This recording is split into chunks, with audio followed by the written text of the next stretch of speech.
As our sun declines, our need for safety and assistance increases. Choosing appropriate and quality care for an older adult often requires sifting through the good, the bad, and the ugly. Do you know which care option is right for your loved one? Do you recognize the signs of a quality in-home care provider? To ensure that your loved one will be safe, healthy, and happy, do you know what questions to ask of a prospective in-home care provider? Do scam artists target older adults? Hello, my name is Attorney Ramsey Bahrawy, and welcome to Your Money, Your Life. Today, my guest is Nancy Coulter, President and CEO of Senior Options. She also created Starfish Resources, LLC, to educate the public on resources available to seniors. In addition, she authored A Pathway to Senior Care in San Diego, in which she reveals the ins and outs of the industry. Nancy, welcome to Your Money, Your Life. It's great to have you on the program. Thank you. It's great to be here. Let's talk a little bit about adult day services. Mm-hmm. My understanding of adult day services, it's sort of a way for a caregiver to get respite. It's kind of like daycare for children, only daycare for the elderly. Tell us a little bit about it. It is very much like daycare for children. Most of them have transportation available, so they can come and pick up your loved one and take them to wherever they're housed for their program. But you also have the option of driving them yourself if you have that time availability, whatever works for you. Mm-hmm. Funding varies. Most of them are private pay, although I do think that there's some Medicaid supplements in some cases. They're a wonderful program that provides stimulation and socialization and some good food for your loved one while you're not home. Oftentimes people think that keeping their loved one home is the best thing possible, but it's not always, because if you're at work and the kids are at school, then mom's just sitting there watching The Price is Right all day long, and that's not a good stimulating environment for someone. If you don't use it, you lose it, and that goes for your memory and your mind as anything else in life. So you want to try and have that stimulation. You don't want someone just vegetating in front of a TV. Now, do they have organized activities at adult daycare services? Yes. Yeah. Mm-hmm. What kind of activities? Oh, they do a variety of things. They do brain games, they do physical games, they have pet therapy that comes in, they have a variety of different programs going on with just, you name it, they do it. It's a nice environment.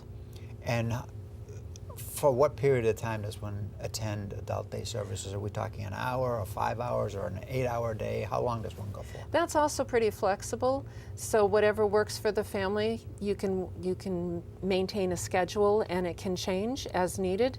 Mm-hmm. Usually it's 3 to 5 days. Most people go for at least a half a day. Many people go for a full day. So again, it depends on the particular day program that you're talking about, mm-hmm. and it also depends on what your loved one needs and what you can afford. Okay, I'm going to share a story with you. It's a story that I heard from a social worker, and there was a family that wanted their mom to go to adult day services. Mm-hmm. Mom didn't want to go. She was absolutely resistant, said absolutely not, I don't need it, I'm fine, I want to stay home. And so the social worker had a colleague who came up with an idea. And the idea was basically to go to the mom and say, listen, we don't want you to come, we don't want you to be one of the group. Rather, we'd like to pay you to come and work with everybody.